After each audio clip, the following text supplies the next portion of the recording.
Hi everyone, I'm Chrissy B and you're watching the UK's only programme that's dedicated to your mental health and well-being, The Chrissy B Show.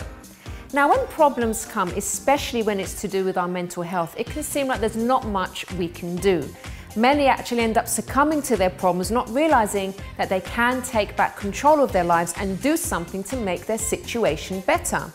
That was the case of my real life story today, mum of 3, Melanie Lawson. Now, she suffered from perinatal and postnatal depression, and being a passionate believer in health through nutrition, she intensively researched ways to improve her mental health through diet and lifestyle. And she discovered something very simple that changed her whole life, and that she even turned into a business which is now a top brand in the UK. Curious? She'll be telling us all about it very soon. Also on the show today, we have our resident clinical psychologist, Dr Nihara Krause, in this week's Psychology Matters segment, talking about the importance of not giving in to your circumstances, but finding a way to fight through. And she'll also be giving some tips on self-care when it comes to postnatal depression. Sally Walford is here with tips on how to prepare your home for a new baby. And actually, there are some tips there that are helpful for all of us, not just for those with a new baby. Natalia Kotowska will be sharing her fitness tips, especially great for busy people such as new parents. And Dr. Rob Hicks is back to answer all your medical questions. And nutritionist Severin Menem will be sharing an energizing recipe. So let's get started with my interview with founder of Bear Biology, Melanie Lawson, that I recorded earlier. Welcome to the show, Melanie. Thank you. So lovely to have you on, because you are going to talk about the business that you have today, but there is such a powerful story behind all of this. So can you tell us, first of all, the mental health issues that you went through and why? Yeah, absolutely. I mean, I've had mental health issues most of my life because I started with OCD as a 9-year-old. Mm-hmm. So, and it runs in my family. So. Okay. It's something that I've experienced a lot, but specifically when it was very bad was when I had children and with my second child. And so I had postnatal depression, but when I look back, I realised that I had prenatal depression as well. Wow. Yeah. Okay. And what kind of things were you actually going through, especially when you know, with the postnatal depression? Yeah. What kind of emotions, what kind of things were going through your mind at the time? I had the sort of the fairly common symptoms of just very low mood, very tearful, which a lot of mums experience anyway. Yeah. But I also had extreme paranoias about the children getting ill.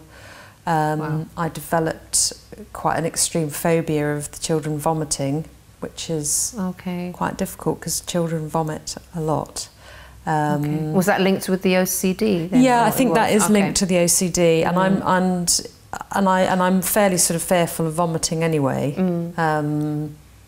So I mean, I probably do have a vomiting phobia, but it got very extreme during my pregnancy with my second child and after. You know, and kids pick up those vomiting bugs and then they spread, and that was literally, I would live in fear of those, to the point where if we went to a playgroup and another mum said, oh, so-and-so's had a vomiting bug, I would literally grab my kid and run home and then sort of disinfect everything and, you know, just go really overboard. And then I'd be panicking for days, saying, oh my God, we're going to get ill. And so there was a lot of sort of just really heightened anxiety. What would you say was your lowest moment in all of this? I think I was living in Brighton at the time, and we were renting a house quite near the seafront, and I was just feeling just horrendous and alone, and just felt like nobody understood. I felt like my husband didn't get it and didn't really care. So I took myself off to the seafront with my baby. And I remember sitting on the beach and just thinking, I just would be so much better off if I wasn't here. Really? Wow. And everyone would be better off without me. And I think this is also very common, is mums just think I'm a terrible mum and I'm useless, and, you know, I'd be better off if I weren't here. It wasn't quite suicidal thoughts, but it was definitely, I'm just a terrible person. That's how it starts though, isn't it? Because if you don't do something about that, and if that's left and not helped, and if you didn't do anything after that, that could have actually led to something more serious. Yeah, definitely. I'm actually really glad that you spoke about that, because I can imagine how many parents in general actually feel that way. Yeah. Because, you know, they're dealing with the postnatal depression, they're dealing with some being new parents, first-time parents, and then having also mental health issues already. I can imagine how much it escalates, and a lot of people do feel that way, but they don't dare say it because they think, oh, no one's going to understand, I'm going to look weird, and all these kind of things. So I'm really glad that you're actually speaking about the kind of thoughts that you were having, because I'm sure that's helping other people. How did you take yourself out of that then, those feelings? Well, I think that was the moment where I realised, this isn't just general, you know, being tired and low. So I spoke to my health visitor. I started doing quite a lot of research around what can you do. And generally people say you need to get more sleep, so get someone in to look after the baby, and that's just not always feasible. And that's not very helpful. But not very practical. Yeah, it's just not that, you know, I don't have family living nearby, as a lot of people don't. But also around nutrition and what to eat and what not to eat. And things like too much caffeine, which heighten your anxiety, but when you're tired out with a new baby, you know, those sort of things. Getting out more into the fresh air. You don't feel like seeing people, and also, you know, I found that you'd go to the mum and baby groups and everyone seemed happy and everything's lovely. It makes you feel worse. And then you think, oh, what's wrong with me? You know? And then you feel worse because you think, I'm meant to be happy and I'm a terrible person because I'm not happy and I've got this beautiful baby, and, you know, it all feeds this. So I did all of that, and I started to put some of those things in place, and then I did speak to my GP in the end, which I would urge anyone going through this to do, because they are pretty good now, and they're you know, I remember my mother-in-law telling me when she thought she had some sort of form of depression back in the early 70s, her doctor told her to count to 10 when she felt bad. I can't believe that, sorry. I know, terrible. Right? And she was a military wife and stuck in, you know, just so things really have got a lot better. Oh, thank goodness for that. Thank God for that. And thanks to programmes like yours, people are talking about it. So my GP was really good. He did offer me medication, but at that time I didn't want to take medication. Which actually, looking back, maybe I should have done.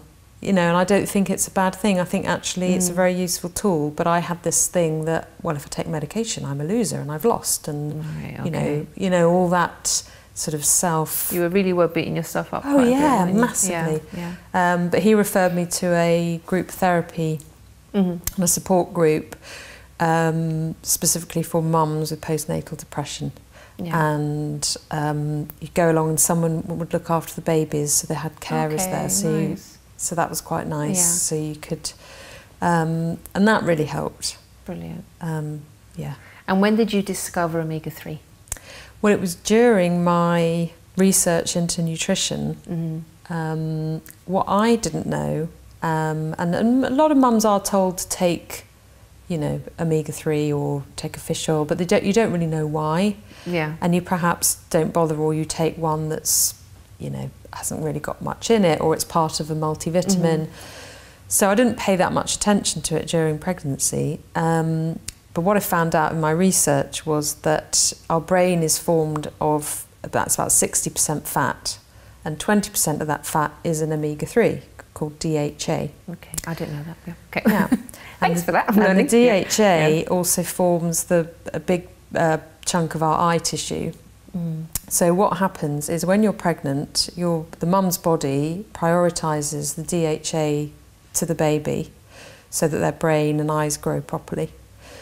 Oh, so then she becomes... So then also what happens when you're breastfeeding is the DHA goes through the breast milk, and DHA is so important in milk that it's now added to formula because they realise that actually it has to have DHA in it because otherwise baby's brains and eyes don't form properly. So what happens is then the mum gets, you know, people talk about baby brain. Yeah. Actually, your brain is depleted of DHA. Oh, wow. And DHA plays a huge role in the elasticity of your synapses, so how messages pass in your brain, parts of your brain that are linked to decision making and mood, and there's like affects so much. Yeah, it affects so much. And I had, you know, a pregnancy and then breastfed, and then a small gap, and then another pregnancy and breastfed. So by the time I'd had my second one, I was obviously really depleted. And this is something that we now that I have my business, we go on about a lot. Okay. Is that mums are not educated enough around this, because actually healthcare professionals don't know enough about this either. Gosh. And it's actually there are other contributing factors, obviously, to postnatal depression, but that is a really big one, though, it's a big one, and actually very easy to solve. Yeah. And the other problem is mums are told not to eat too much oily fish in pregnancy because of the mercury. So you advise not to eat too much tuna, and there's certain fish you're not allowed to eat. So whatever omega-3 they were getting. So you then just don't have any. Yeah. So it's you know, you go completely the other way.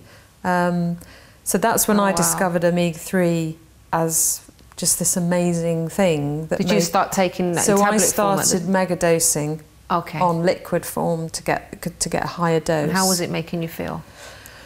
Well, I mean, there isn't an instant like a paracetamol, like, my headache's gone. Yeah. But within, I'd say, a few weeks to a month or so, I just started noticing that I wasn't bursting into tears as much, or... Well, it didn't take long, did it, really? Like 3 or 4 weeks? No, I'd say like maybe a month or so. Yeah. Oh, wow, look at that. And then I could cope with stuff more. Yeah. And then I thought, oh, crikey, you know, there's actually... You know, and I was being careful with things. I wasn't eating too much sugar, which does affect your mood. And, you know, I wasn't drinking really much because I was breastfeeding. But, you know, cutting down, I think I cut out tea completely, so I had no caffeine. And but the fish oil was the key thing, so much so that a few years later I started my own business. And we'll be watching the second part of Melanie's interview after the break, and also hearing from our resident clinical psychologist, Dr Nihara Krause, on the importance of not giving in to your circumstances, but finding a way to fight through. And she'll also be giving some tips on self-care when it comes to postnatal depression.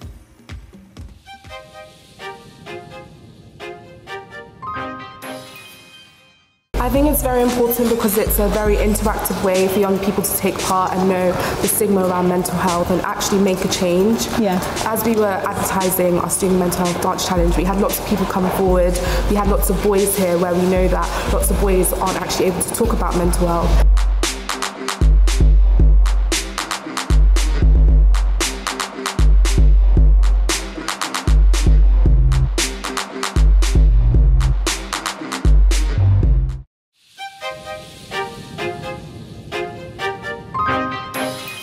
Welcome back to today's Chrissy B Show, everybody, which we have titled There's Always Something You Can Do. And this is perfectly illustrated by my guest, Melanie Lawson. And we watched the first part of her story before the break of everything that she went through regarding postnatal depression, perinatal depression.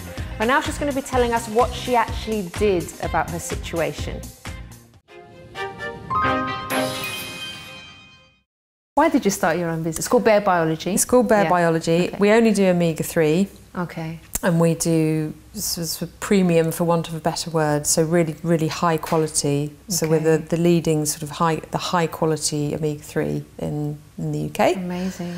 And the key with fish oil is it's got to be strong enough to make a difference. So when you look at what's actually in your capsule or your liquid, generally speaking, there isn't enough DHA, for example, in there to really make any difference. How much is it meant to have, like a dose? Well, so our one for pregnancy has 560 milligrams, but your fairly standard one that you would find in a regular, you know, sort of health food shop or chemist would have maybe 80 milligrams. Oh wow! Maybe 100.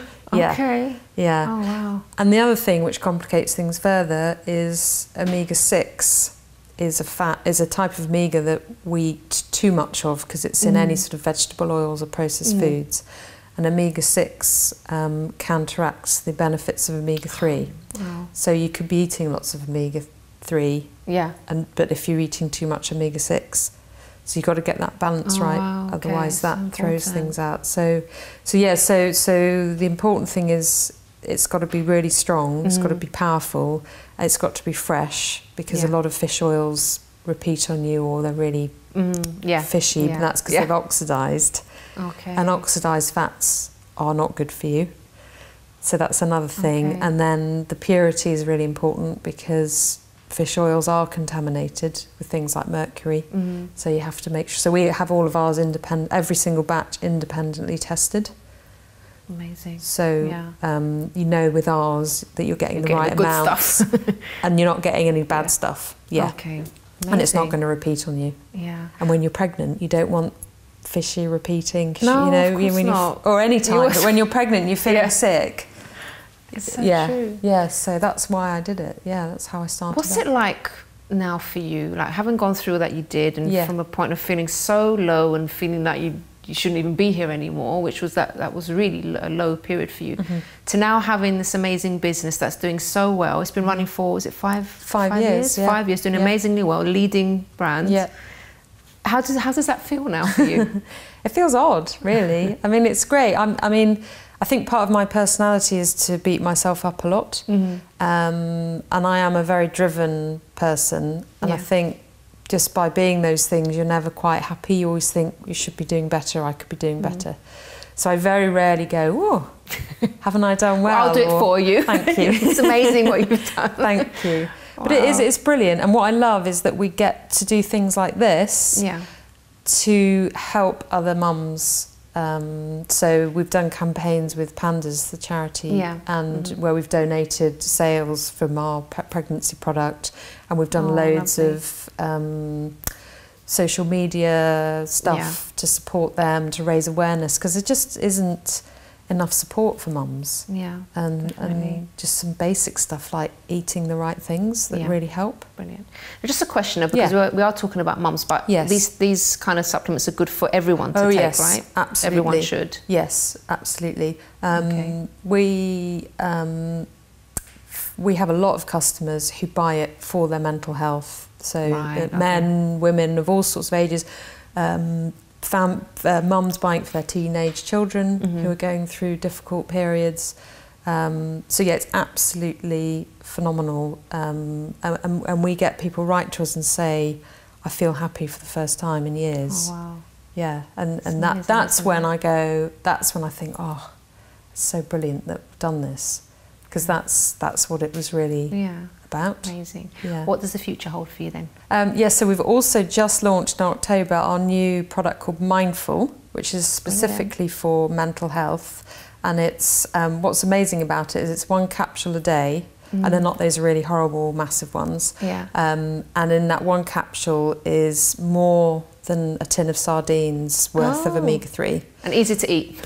Yeah, really easy. And actually, weirdly, cheaper than eating a tin of sardines a day. Oh, so that's brilliant. And we're also donating £1 from every box sold to Mental Health Mates, which is an initiative launched by Bryony Gordon, who's a very famous now mental health warrior. So that's really exciting. Brilliant. Such an inspiring story. Melanie, thank you so much for coming on to share Thanks for having me. Thank you. Brilliant.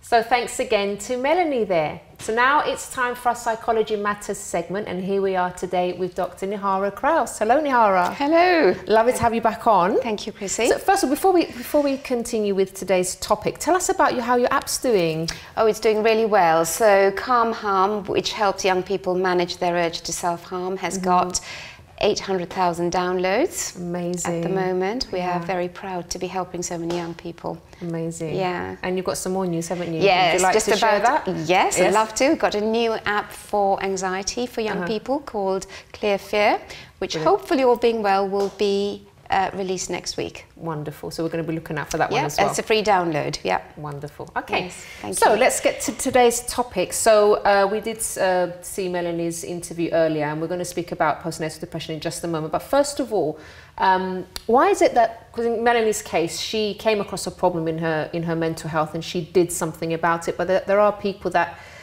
kind of crumble and they kind of give in to their problems rather than coming out fighting. Why do you think that is, Nihara?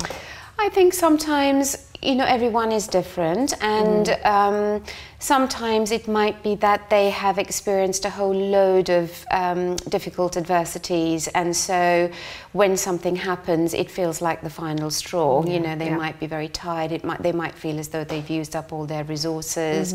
It might just be that it comes at a point in time when they are perhaps depressed, and so the ability to perhaps dig deep and to, you know, think differently isn't working as well.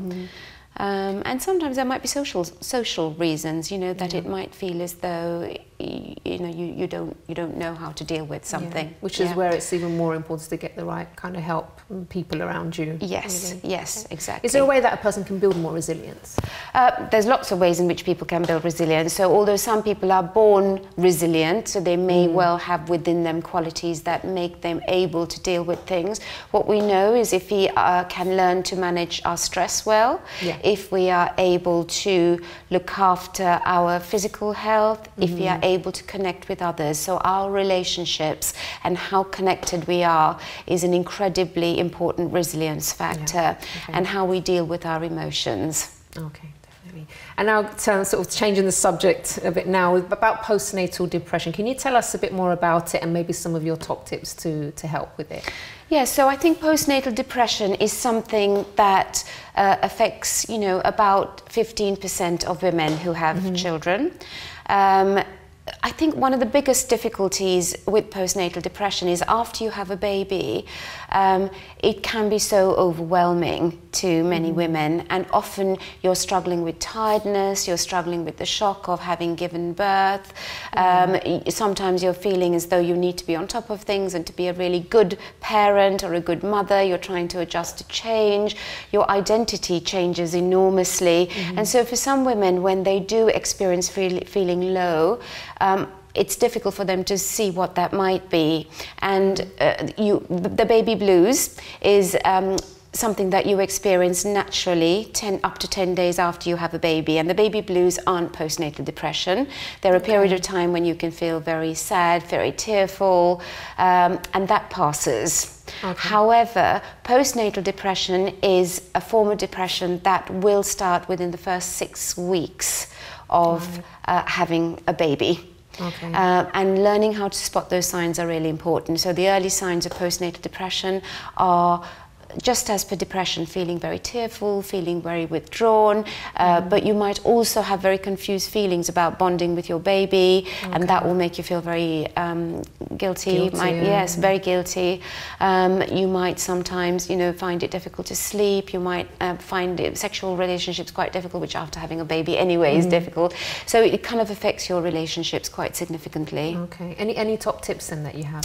Yes, lots of top tips. So I think in terms of self-care, I think the first thing is to try and get as much practical help as possible. So when you have a baby, make sure that, you know, you get other people to make your meals for you. Get some, you know, if you have someone who is happy to do a batch of meals and freeze them, do that. Get some help with the housework. Make sure you get some time to sleep. So get some practical help. Connect. So that's, as I said, it's a resilience factor. So make sure you connect, and whether that's connecting with relatives, connecting with your partner, connecting with friends. There are lots of very helpful online organizations you can connect with.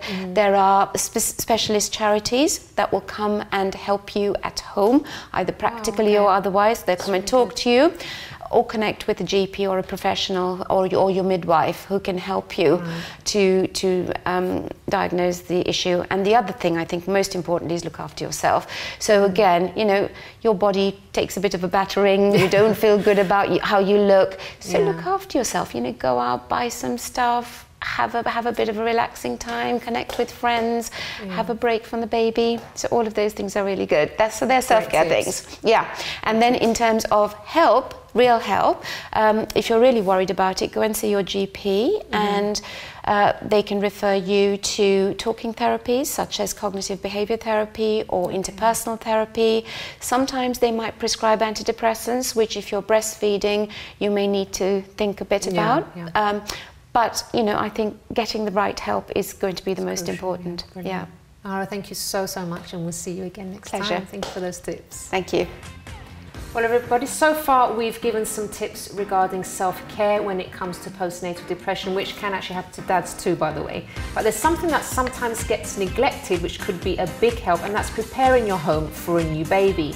So after the break, we have on our resident declutter expert, Sally Walford, who will be giving us some tips of her own. And also Natalia Katowska will be showing us a workout great for those who don't have a lot of time to spare, like new parents.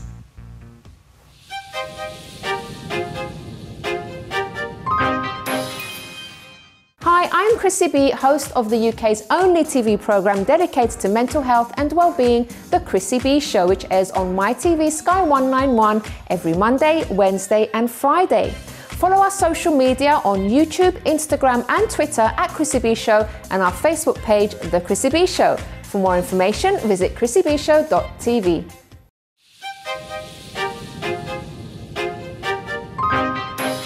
Welcome back to today's Chrissy B Show, everybody. So now it's time to go to our resident declutter expert, Sally Walford, with tips on how to prepare your home for a new baby. And actually, there are some tips there that are helpful for all of us, not just for those with a new child. Hi, I'm Sally and I'm the regular declutterer on the Chrissy B Show. And today I'm going to talk about decluttering before a baby arrives. Now, there's nothing more exciting, but also this can be a particularly overwhelming time for everyone. So I want to show you some of my top tips that are going to get you to stay on top of clutter and get ready for that amazing day when you bring your baby home. So here's my first top tip. When we're thinking about getting ready for a baby, we're always constantly thinking about what the baby needs. Here's my top tip. Don't forget about yourself.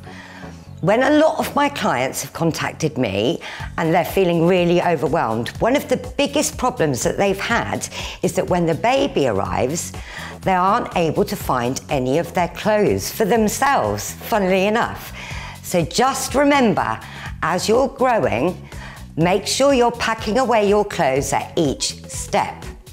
I would strongly advise at this point to start decluttering, but if you're feeling overwhelmed by that, make sure you pack up your clothes in sizes so that after you've had the baby, you can find your clothes more easily, therefore giving yourself a little bit of peace of mind. Okay, my second top tip, really simple actually. These little baskets, particularly when you have babies and you're rushed off your feet and you're in and out of the house, purchase yourself a few baskets that you can have in each room. This means that you're creating a place for everything, so that at the end of the day, or if you need somewhere to put dummies, you've got a container to put it all in, and therefore you know where everything is when you go back into that room. So one of the other things that's really important is actually to have another station which is based in the downstairs area. A lot of mums and dads forget this, as they've already got a really great nursery going on with all the equipment upstairs, and they've also got a buggy or things to go out with. However, a lot of people forget to have a station that's downstairs. So I suggest getting another box, normally of a different colour, so that you know where it is, and then you can put your changing mat, you can put your nappies, your nappy bags, and also even some toys, just to remind you that you've got a station downstairs. And again, that's a place for everything, leaving you stress-free. So another great top tip is I'm going to show you what most people would probably think is a shoe rack. However, these great little objects are brilliant and can be quite useful, and also, if you're on a budget, can be utilised throughout the baby's age as they're growing older. So When you're in the nursery, for example, what a brilliant place to pop nappies and any equipment that you need really for changing the baby, and it's all going to be at arm's length. These can also be brilliant for storing baby's clothes, baby's socks, and also even can be utilised as a laundry basket, funnily enough. Because it's funny, isn't it, that the littler the person, the more laundry is created. So even just having somewhere that you can just stick socks all in one place means that we're not going to lose any items. So there's some of my top tips on how to organise and get ready for the arrival of your baby. But don't forget to always put into some kind of timetable a little bit of time for yourself, because you're not going to stop moving once that baby arrives. Happy decluttering. Thanks very much to Sally there. And now it's time to go for some fitness tips with Natalia Kotowska, and these are especially good for new parents who might not have too much time to exercise. Hey guys, it's me and Katie Wood with Nat, your fitness expert. And today we're going to concentrate on functional movement, our upper body core. The movement is called the mountain climbers. I will show you 3 different variations that you can do back to back. So stay with me. Again, on our lovely mat, I love that green color. So, hands above your shoulders, nice stable posture. Hold it with whole entire body, so engage all muscles, your toes, your hamstring, your glutes, your quads, your core. Nice and stable position, straight back. Hold it with your belly again. Tuck your belly button in. We're gonna go straight. You want to go as fast as you can count it. You can say 10 each leg or 20 in total. You go straight, straight. Bring your knees as close to your chest as possible, yeah? So you go straight, 10, 20 each. Then you move side. So we're working our obliques mainly, engaging that core. To the side. Again, you want to go for 10 each leg or 20 in total or even more. You can hold it with a timer. So you go for 90 seconds, let's say, or 60 seconds, or 2 minutes, or 10, 20 each leg. And the third one, a little bit more advanced, you go outside, knee is touching your elbow, bring it back in, outside, keep breathing all the time. Whew, I'm tired already. 1, and again, and again, and again. There you go. So you have nice, big movement, whole body, all muscles engage, from your upper body to your core to your lower body. 3 variations of mountain climbers: straight, side to side, and knee outside, knee outside. Try to touch your elbow if you can. So that's it. Very good functional movement, guys. Please, please try it at home, at work, outdoor, anywhere in the park, wherever you are, and have fun with it. I will see you later. Thank you for watching. Thank you very much to Natalia there.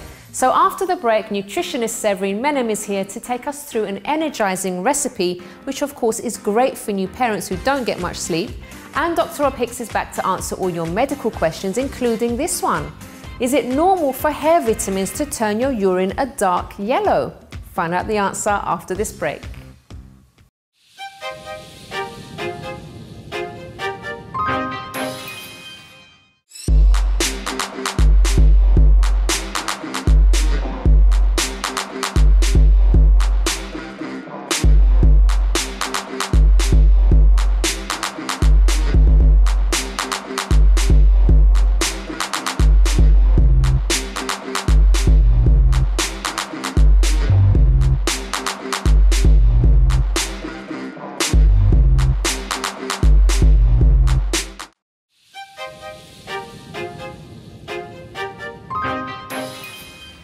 welcome back to today's Chrissy B Show, everybody. And now it's time for Doctor's Answers with Dr. Rob Hicks. Welcome to the show, Rob. Hello, Chris. How are you? I'm good. How are you? Very well, thank you indeed. Ready to answer our questions for today? Always. Wonderful. So, first question, Rob. Is it normal for hair vitamins to turn your urine a dark yellow? It can be. This is quite an acceptable side effect of taking vitamin and mineral supplements. Okay. And what's happening is it's the body getting rid of the excess vitamins that it doesn't need. So, for example, if you have too much vitamin C, that can turn urine orange. If you have too much of vitamin B2, riboflavin, that can turn the urine a bright, almost neon yellow. And I had that surprise when I first took a combination of vitamin C and B vitamins. And I went for a wee, and yeah, it was bright, it was neon yellowy green. Wow. And I was quite shocked by it until I read the information leaflet, which said this can happen. What's very important is if you are concerned about the colour of your urine, have a checkup with the doctor, get it tested to make sure it's not actually blood that's causing it to be the darker colour. The likelihood is that first thing in the morning and also when you're a bit dehydrated, the urine can be darker yellow, because what the colour that urine should be, it should be clear and straw coloured. That's a healthy colour of urine. But it's quite normal for some vitamins, minerals to turn urine a different colour, as it is with some foods. And asparagus will turn urine green, for example. Beetroots, blueberries, rhubarb will turn it pinkish red. Carrots can turn it orange. And think about food dyes as well. But what you can try and do is go without your vitamins for a couple of days and see if that gets your urine back to the normal colour, or drink more liquid and see if that gets the urine back to the normal colour. But if it doesn't, or you're worried, or you've got other symptoms, get it checked out with your doctor. Can I ask a question, Rob? Of course you can. So if that's your body getting rid of the excess, does that mean the person doesn't actually need the vitamins? Well, it doesn't need all of what the vitamin supplement is providing. What is so interesting? Yeah, the body will take what it needs. Yeah. And we pee away what we don't need. Yeah. Okay. Can that happen with food as well then? If in terms of the vitamins in food, if you have too much of... Yeah, if you have too much. So if you have too much carrots, you might get rid of some of it, and it turns the urine a different colour. So interesting. Yeah. Wow. Okay. Next question, Rob. Right. My parents have both had strokes. I'm now quite concerned that the same thing can happen to me. Is there anything I can do apart from having a good diet and exercising to avoid having a stroke, or are they hereditary? It's a really good question, isn't it? It's a really good question and a sensible question to ask with that sort of family history. So, strokes are not directly hereditary. However, say that there are some risk factors for strokes which can be hereditary. So, for example, high blood pressure, diabetes, high cholesterol, these can all increase the risk of somebody having strokes. And if you've got those sort of conditions in the family, you are at a greater risk of suffering those conditions. There are also some medical conditions which are hereditary, and they are associated with a greater risk of stroke. So the answer is yes, there's lots you can do to reduce your risk of having a stroke. So for example, don't smoke. That's one. Eat a healthy diet, do lots of exercise, keep to a healthy weight, and only drink alcohol within safe recommended amounts. It's very important that you have your blood pressure checked, and maybe even have a cholesterol check and a blood sugar check. And if you should have high blood pressure or high cholesterol, that you keep these under control. So these are all the sorts of things that you can do to reduce your risk of suffering a stroke as your parents has done. So there's lots of positive stuff there that you can do, and I think it's a great question that you asked. Wonderful, Rob. That's it for today. Thank you indeed. Thank you so much, and we'll see you again next time. Yes, indeed. And everybody, don't forget, if you have a question for Dr. Rob Hicks, all you need to do is email us on doctor@chrissybshow.tv. Would you like a banana before you go? I would love a banana. My favourite fruit, Is it? Oh. Yeah, because it's smiley. Definitely. Okay, everybody, so now it's time to go over to our nutrition corner, and today we have Severine Menon with an energising recipe.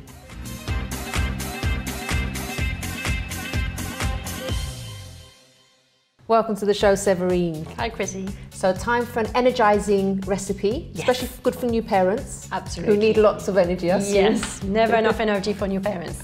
Okay. So today we're going to do a recipe that it provides both quick energy but also slow releasing energy, so you're not hungry or lack energy after 30 minutes. Okay. So the best way to do that is to have some fruits, because fruits are high in sugar, but the good sugar, and then some complex carbohydrates, some proteins and some fats. And the reason for that is the more complex the molecule, the longer it takes for the body to break it down. So you keep fuller and you've got slow release of energy. Okay, cool. So we're going to do some kind of smoothie with peanut butter, dates, oats, and almond milk. Okay, wonderful. Should we get going then? And a pinch of cinnamon. Yes. So. I thought it was chocolate, cinnamon, okay. No, it's cinnamon. Cinnamon is really good to help with blood sugar regulation. So if you have sometime, you know, a sugar hike and then a crash, that it prevents you from doing that. All right, it's much smoother. Okay. So we're going to use a blender. So I'm going to bring the blender here and put everything in there. As I explain what we're doing. Okay. So the base for the dry thing is oats, which is really good because it's high in fibers, high in protein, and also it's got lots of B vitamins. And we want the B vitamins because that's the vitamins for energy. Okay. So a good mix. And also it's a staple, so as new parents, you know, you don't have to think about really fancy ingredients. So it's about a quarter of oats. And it's so cheap, aren't they? Even the organic oats are very cheap to buy. They're very cheap, I forgot about that. New parents, you know, they need to buy so many things, it's unbelievable.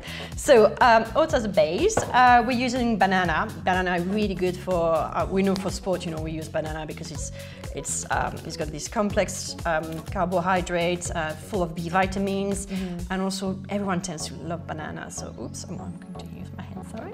No problem. Okay. For sweetness, we are using dates. So I've put the dates in hot water for about 30 minutes so that it rehydrates them. You know, sometimes they're really dry. So it rehydrates them so that they are much more moist, but also some of the sugar will remain in the water. Oh, okay. So we can get rid of a bit of the sugar. But because we're using banana and cinnamon, it will still be sweet. So what do dates have in them? What dates, what do they have? Like, is it iron? Dates, yes, they do have some iron. They do have, I think for me, the most nutritious of all the foods here, probably the oats, because they have some iron, some zinc, some magnesium, some calcium, and basically when you're a mother, I mean, I know we're talking parents, but when you're a mother, you know, the baby has drained all your good vitamins and minerals, and they're really good to replenish. But so that's dates. We're adding some peanut butter for good fat. So I chose peanut butter because usually everyone eats peanut butter, but you can use actually any type of nut butter, and that's fine. It's just so easily available. So about a tablespoon, sorry. Oops. I'm adding some oats, but it's just because I like it. Some ice. Some ice cubes, just because I like it. Oops, smudged it a bit. Oh, it's a lot. And almond milk. Okay. It could be any type of milk. I like almond milk more, because it has lots of calcium. I know dairy has a lot of calcium, but the calcium from non-dairy alternatives are a lot more bioavailable. So it means that even if there is less calcium in the food, the body can absorb it much better. Right. So that's why I like it. So we're using about a cup and a half. So this is a cup. Yes. And a half. Looks nice already and you haven't even mixed it up yet. Oops, so there is just to the line maximum here. So we've added all the ingredients apart from the cinnamon because it will be added at the top. So. Oh, you add it to the top? Yeah, okay. And then a bit of a mix. Oops.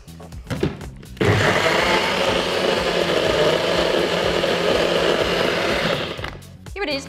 Wonderful. Now you can actually use frozen bananas as well, can't you can use frozen banana. I think because it's winter, it's best not to use too many frozen cold stuff because that's my choice.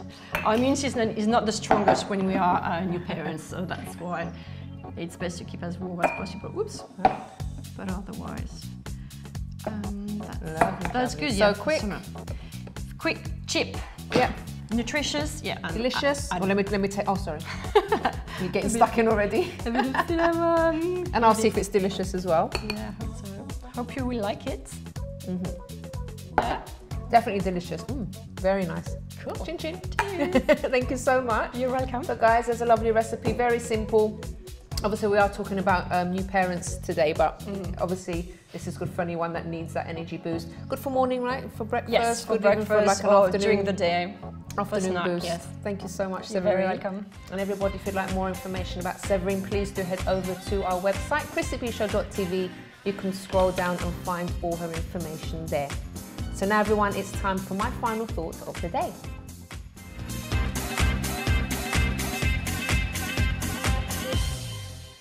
Thank you very much once again to all my guests on today's program, and very well done to Melanie for creating such a successful brand and using something very difficult that she went through and turning it into something very positive. So now I'd like to talk about my thoughts on today's program. Now, something that we hear a lot, especially when we're going through certain situations, and I'm sure, you know, I've used this before and I'm sure you have as well. I've done everything. But when you think about it, have we really done everything? Because if we'd done everything, really, things would have improved, or something would have happened by now. So maybe rethink. If you are thinking this in your mind and you're saying, look, I've tried everything to solve this problem, I've done everything that I could, but probably you haven't actually done everything. So in my case, for example, when I was searching for help for the depression I was going through, I tried a priest first of all, then I went to my doctor, I had counselling, I tried weight training, almost got married to someone twice my age to forget what I was going through. What else I tried? You know, all the candles and stuff. I tried so many different things, but you know, I had to keep going until I found something that worked for me. So maybe you can even actually make a list of all the things that you've tried and just sit down and have a think, okay, what else can I do? And it's not just for mental health issues that you could be going through. This is absolutely anything. It could be a situation in a relationship. It could be something at work with your career. So don't never say to yourself, I've done everything. Always say to yourself, what else can I do? Because that actually keeps you more motivated. Because let's face it, if you say to yourself, I've done everything, I've tried everything, that's actually quite a depressing thought, because it's like, oh, well, there's no solution for me anymore. And no one wants to be in that situation. Now, I do appreciate that it can, as Nihara was saying earlier, it can get very tiring when you do feel like you've done so much and it's just one more thing on top of everything else that's gone wrong. So in those kind of cases, that's when you ask for help. So that could actually be something, the extra thing that you haven't done, actually bringing someone else into the equation, actually asking for help, getting professional help, that could be something that you haven't tried. So if you are stuck and you really can't think of anything else to do or how to change the situation, it's time to ask for help. And there's absolutely no shame. I don't know why there's still this kind of stigma about asking for help, and people seem to think, oh, I'm weak if I ask for help, or it means that, you know, I can't make it on my own. It doesn't mean that at all. I needed help. I really needed help. I needed support at the time when I was going through the problems I was going through. I don't need that today. So it doesn't mean that just because you ask for support now that you're always going to need support from people. No, it's just to get you started on your journey. And you know, if you come across, even if you're recovered and you come across situations that you can't handle, then ask for help again. What's the problem? We're all human, we all go through these things. So don't feel like, oh, I'm a failure if I ask for help. It's not the case at all. Well, everyone, we have reached the end of today's program, but if you have a story that you would like to share, please do get in touch with us by emailing us on info@chrissybshow.tv. You can also tweet or Instagram us @ChrissyBShow, or leave a message on our Facebook page, The Chrissy B Show. And if you'd like to know more about my mental health journey, just visit my personal website, which is mylifeafterdepression.com. Until next time, bye-bye for now.